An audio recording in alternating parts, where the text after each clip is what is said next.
지난주까지 우리는 바울의 갈라디아서를 살펴봤습니다. 그리고 이제 오늘부터는 예수님의 제자 야고보가 디아스포라된 이스라엘의 12지파에게 보낸 편지 야고보서를 살펴보려고 합니다. 그래서 그 본격적인 내용에 들어가기에 앞서 오늘 우리는 이 야고보서가 쓰인 배경부터 살펴보려고 합니다. 그리고 다음 주부터 본격적으로 내용을 살펴보도록 하겠습니다.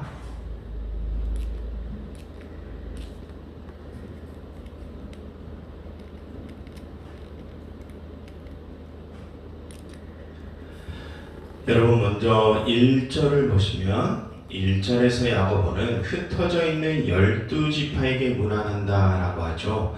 이 야고보서를 받았던 수신자들은 팔레스타인 본토를 떠나서 로마 제국 곳곳에 흩어져 살던 유대인 출신의 그리스도인들이었습니다.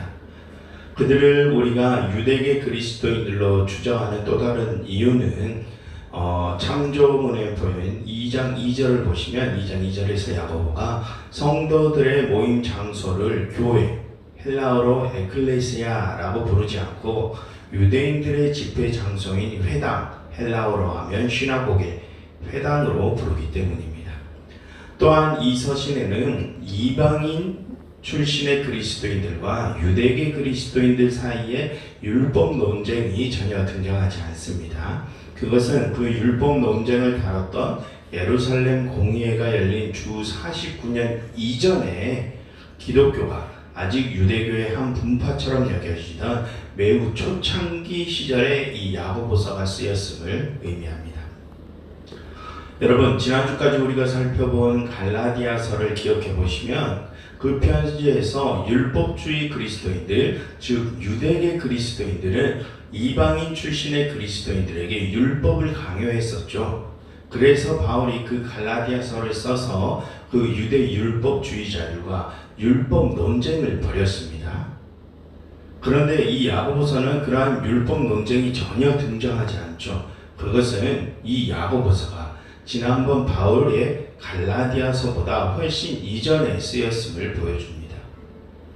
여러분 지난번 갈라디아서의 상황은 로마로부터 그리스도인들이 박해를 받고 있던 상황이라고 했었죠. 그래서 유대계 그리스도인들이 그 로마의 박해를 피하기 위해서 그때부터 기독교인들과 자신들을 분리하려고 시도했다고 했습니다.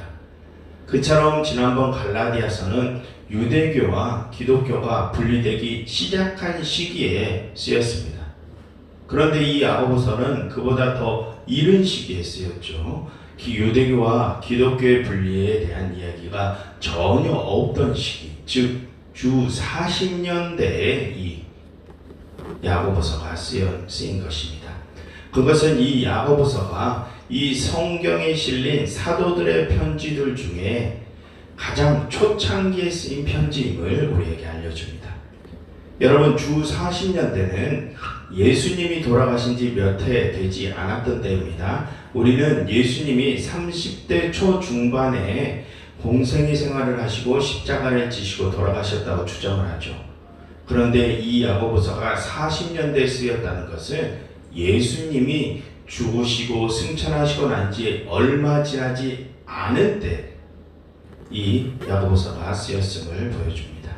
그리고 여기서 야고보서가 흩어져 있는 12지파에게 편지를 쓴다라고 말하는 것으로 보아 야고보서는 어떤 특정한 교회를 지정해서 이 편지를 쓴 것이 아니라 디아스포라에 된 유대계 교회들 전체를 위해서 이 편지를 썼음을 알 수 있습니다.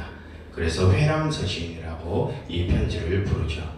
그처럼 이 야고보서는 예수님께서 승천하시고 주님을 따르는 사람들이 생겨나지 얼마 지나지 않은 시기에 이스라엘을 떠나 로마 제국 곳곳에서 흩어져 살던 유대계 그리스도인들을 대상으로 쓰인 편지입니다. 그럼 여러분 주 40년경 흩어진 유대계 그리스도인들이 처해 있었던 시대적 배경은 어땠을까요? 그때는 화면에 보시는 것처럼 그때는 먼저 극심한 빈부격차로 고통을 당하던 때였습니다. 극소수의 지주들과 극소수의 귀족들이 당시에 모든 부를 독점했었고, 대다수의 사람들은 일용직이나 소작농을 하면서 하루의 생존을 걱정해야 하는 상황이었죠. 그런데 당시는 그렇게 빈부격차만 심한 것뿐만이 아니라 일반 시민들에 대한 권력자들의 갑질이 아주 심한 때였습니다. 여러분, 창조문의 5장 4절부터 6절을 한번 보시겠습니까? 거기를 보시면 당시 부자들이 일꾼들의 품삯을 가로채고 가난하고 힘없는 의인들을 법정으로 끌고 가 억압했다라고 하죠. 그들은 법의 맹점을 이용해서 가난한 자들의 땅을 빼앗고 빚쟁이로 전락시켰습니다. 당시는 그렇게 가난한 일반 시민들에 대한 부자들의 갑질이 극심하던 때였습니다. 또한 당시는 가난한 시민들 사이에서도 가난한 자와 가진 자와 갖지 못한 자들에 대한 차별이 심했습니다. 이번에 2장 1절부터 4절을 보시면 야고보가 당시 회당에서 일어났던 차별에 대해서 이야기를 하는데요. 당시 가난에 찌든 성도들 중 일부가 회당에 금가루를 뿌리고 화려한 옷을 입은 부자가 그 회당에 들어오면 그들에게 좋은 자리를 내주고 환대를 해주면서, 남루한 옷을 입은 가난한 사람들이 회당에 들어오면 발 밑에 앉히는 차별을 했다고 합니다. 당시에는 가난한 교인들 사이에서조차도 세상의 힘과 부를 동경하는 분위기가 일어났던 것입니다. 그처럼 이 야고보서가 쓰일 당시는 극심한 빈부격차가 있었고, 권력자들의 횡포가 있었고, 또한 차별이 있었습니다.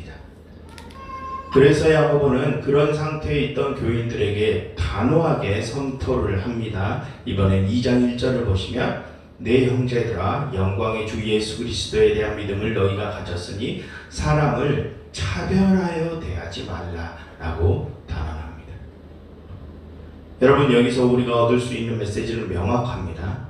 우리 교회는 세상의 계급과 가치관이 통용되는 곳이 아니라는 것입니다. 세상은 통장 잔고와 고의 직함으로 사람을 평가하지만 하나님의 나라는 그렇지 않다는 것이죠. 여러분, 2장 5절을 보시면 야고보는 하나님이 세상에서 가난한 자들을 택하사 믿음에 부유하게 하시고 또 자기를 사랑하는 자들에게 약속하신 나라를 상속받게 하셨다라고 합니다. 그처럼 하나님의 나라는 있는 자들을 높여주는 이 세상의 가치관과는 정반대로 갑니다. 하나님은 오히려 세상에서 가난한 자들을 택하시어 그들을 부유케 하시고 그들에게 당신의 나라를 선물로 주시는 분이십니다. 그럼 여러분, 현재 우리의 모습은 어떻습니까? 세상의 기준이 지금 이 한국 교회들 안에도 혹시 적용되고 있지는 않습니까? 돈과 권력을 가진 자들을 높여주는 모습이 우리 한국 교회의 모습에 있지 않습니까?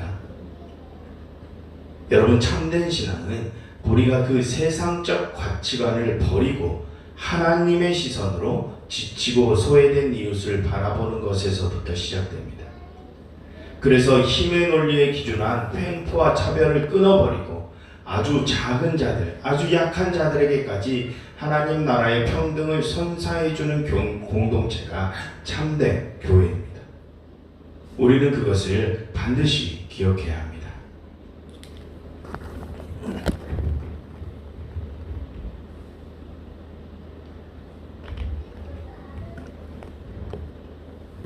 그리고 당시에는 교인들 사이에서 세상과 하나님에 대한 두 마음을 품는 이들도 있었습니다. 말씀드렸듯이 당시는 극심한 빈부격차와 차별이 심하던 때였습니다. 부와 권력에 대한 동경이 끌어오르던 시대였죠. 그래서 당시 가난한 교인들도 그 세상적 힘의 방식에 관심을 기울이기 시작했습니다. 그래서 신앙과 타협을 보려는 신앙인들이 생기기 시작했죠. 이번엔 4장 4절을 보시면 거기서 야고보는 하나님과 세상 사이에서 두 마음, 즉 양다리를 걸치려고 하는 자들을 질타합니다. 세상과 벗되는 것은 간음하는 것이요 스스로 하나님과 원수되는 것이라 라고 질타를 하죠. 그처럼 당시에는 하나님에 대한 신앙과 세상의 부와 명예를 얻고자 하는 욕망 사이에서 양다리를 거치려는 교인들이 생겨나기 시작했습니다. 여러분, 우리에게 고난이 찾아온다고 해서 우리가 세상의 삶의 방식을 따라가는 것을 하나님을 향한 간음이라고 야고보는 말합니다.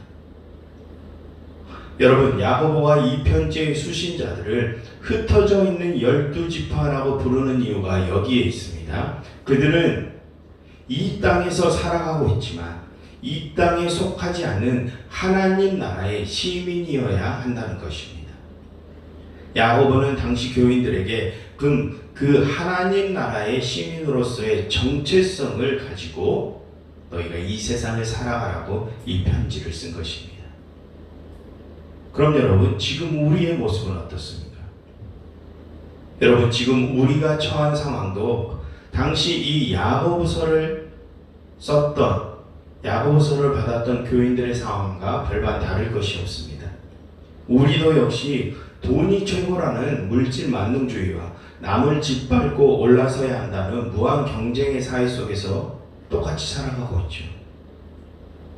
여러분, 그런 세상 속에서 살아가고 있는 우리에게도 혹시 하나님을 섬기면서 이 세상의 힘과 권력도 얻어보고자 하는 두 마음이 우리에게도 있지 않습니까? 여러분, 그런 우리에게 야고보는 단호하게 말합니다. 우리가 이 세상적 가치관을 가지고 살아가면 스스로 하나님과 원수되는 것이다 라고 말합니다. 여러분, 우리는 이 땅에서 살아갑니다. 하지만 우리는 이 땅에서 하나님 나라의 시민으로서의 정체성을 가지고 살아가야 한다는 것을 우리는 명심해야 합니다. 아무튼 그래서 당시 초대교회 교인들의 신앙을 우리가 한마디로 요약해 보자면 그들은 세속화되고 위선적인 신앙을 가졌었습니다. 여러분, 이번에 2장 15절과 16절을 한번 보시겠습니까? 거기서 야고보는 만일 형제가 헐벗고 일용할 양식이 없는데 너희 중에 누구든지 그에게 이르되 평안히 가라, 덥게 하라, 배부르게 하라 하여 그 몸에 쓸 것을 주지 않냐면 무슨 유익이 있겠느냐라고 말합니다. 여러분, 그것은 당시 야고보가 초대교회 교인들의 위선적인 신앙의 모습을 꼬집는 말입니다. 당시 일부 성도들은 오직 믿음으로 구원받는다는 바울의 복음을 잘못 이해해서 삶의 변화나 삶의 윤리적인 책임은 저버린 채 입술로만 믿음을 고백하는 이들이 있었습니다. 그래서 그들은 헐벗고 굶주린 형제를 보고서도 그들을 실제로 도와주지는 않고 그저 평안하십시오, 잘 챙겨 입고 잘 챙겨 드십시오 라고 말만 늘어놓는 위선적인 모습을 보였습니다. 그들은 주님이 십자가에서 피 흘려서 이루신 그 은혜를 아주 값싼 은혜로 전락시켜버린 것이죠. 여러분, 예수님께서는 당신의 몸으로 우리의 모든 고통을 대신 감당하셨는데 그들은 그저 입으로만 떠드는 위선적인 신앙의 모습을 보인 것입니다. 여러분, 우리가 입술로만 고백하고 몸의 실천을 생략하는 것은 신앙이 아닙니다. 야고보는 명확히 말하죠. 누구든지 헐벗고 굶주린 형제에게 몸에 쓸 것을 주지 않고 평안하십시오, 잘 챙겨 드십시오, 잘 챙겨 입으십시오 라고 하는 게 무슨 유익이냐라고 합니다. 그러한 신앙은 신앙이 아니라는 뜻입니다. 여러분, 우리가 길가에 쓰러져 굶어 죽어가는 형제에게 기도할게요, 힘내세요 라고 종교적인 말만 떠드는 것은 신앙이 아닙니다. 그것은 그들을 기만하는 것입니다. 여러분, 야고보가 강조하는 신앙의 핵심은 구원받은 믿음은 반드시 몸의 실천을 동반해야 한다는 것입니다. 그래서 야고보는 2장 17절을 한번 보십시오. 행함이 없는 믿음은 그 자체가 죽은 것이라고 선언합니다. 진정한 믿음은 반드시 이웃을 향한 사랑과 구체적인 행동으로 증명되어야 한다고 강력하게 선언하는 것이죠. 여러분, 당시 초대교회 교회들은 극심한 가난에 허덕였습니다. 그래서 그들 속에서는 하나님과 세상을 겸하여 섬기려는 두 마음이 일어났죠. 세상의 논리와 하나님에 대한 신앙 사이에서 타협을 보려고 했습니다. 그래서 그들에게는 말만 살아있고 행동은 죽은 위선적인 믿음이 생겨난 것입니다. 이 야고보서는 그런 상태에 있던 교인들을 위해서 쓰인 편지입니다. 이 야고보서는 우리에게 단순히 행위를 강조하려는 편지가 아닙니다. 우리가 경제적인 압박과 세상의 유혹을 받고 있다 할지라도 그 속에서도 우리가 참 교회다운 모습을 보이기, 살아있는 신앙을 갖기를 눈물로 호소하는 편지죠. 여러분, 우리가 이렇게 예배당에 나와 뜨겁게 기도하고 뜨겁게 찬양하면서 정작 우리의 삶의 현장에서는 이웃을 향한 사랑과 구체적인 실천을 생략한다면 그것은 죽은 믿음입니다. 야고보는 우리에게 그런 죽은 믿음이 아니라 살아있는 믿음을 가지라고 합니다. 그럼 여러분, 지금 우리가 처한 상황이 아무리 팍팍하다 할지라도 세상의 논리와 타협하지 마십시오. 아무리 힘들어도 말로만 떠드는 죽은 믿음을 갖지 마십시오. 어렵고 힘들어도 쓰러진 형제를 위해 내 손을 뻗어주고 내 것을 나눠줄 수 있는 그런 살아있는 믿음을 가지고 살아가시기를 간절히 바랍니다. 여러분, 이 시간 이렇게 함께 기도하면 좋겠습니다. 하나님, 저희로 이 세상과 하나님에 대한 두 마음을 품지 않게 해주세요. 말로만 고백하는 신앙이 아니라 저희의 삶으로 고백하는 살아있는 믿음을 저희가 갖게 해주세요. 그래서 저희가 이 세상에서 살아가면서도 하나님 나라의 시민으로서의 정체성을 증명할 수 있게 해주세요 라고 함께 기도하면 좋겠습니다.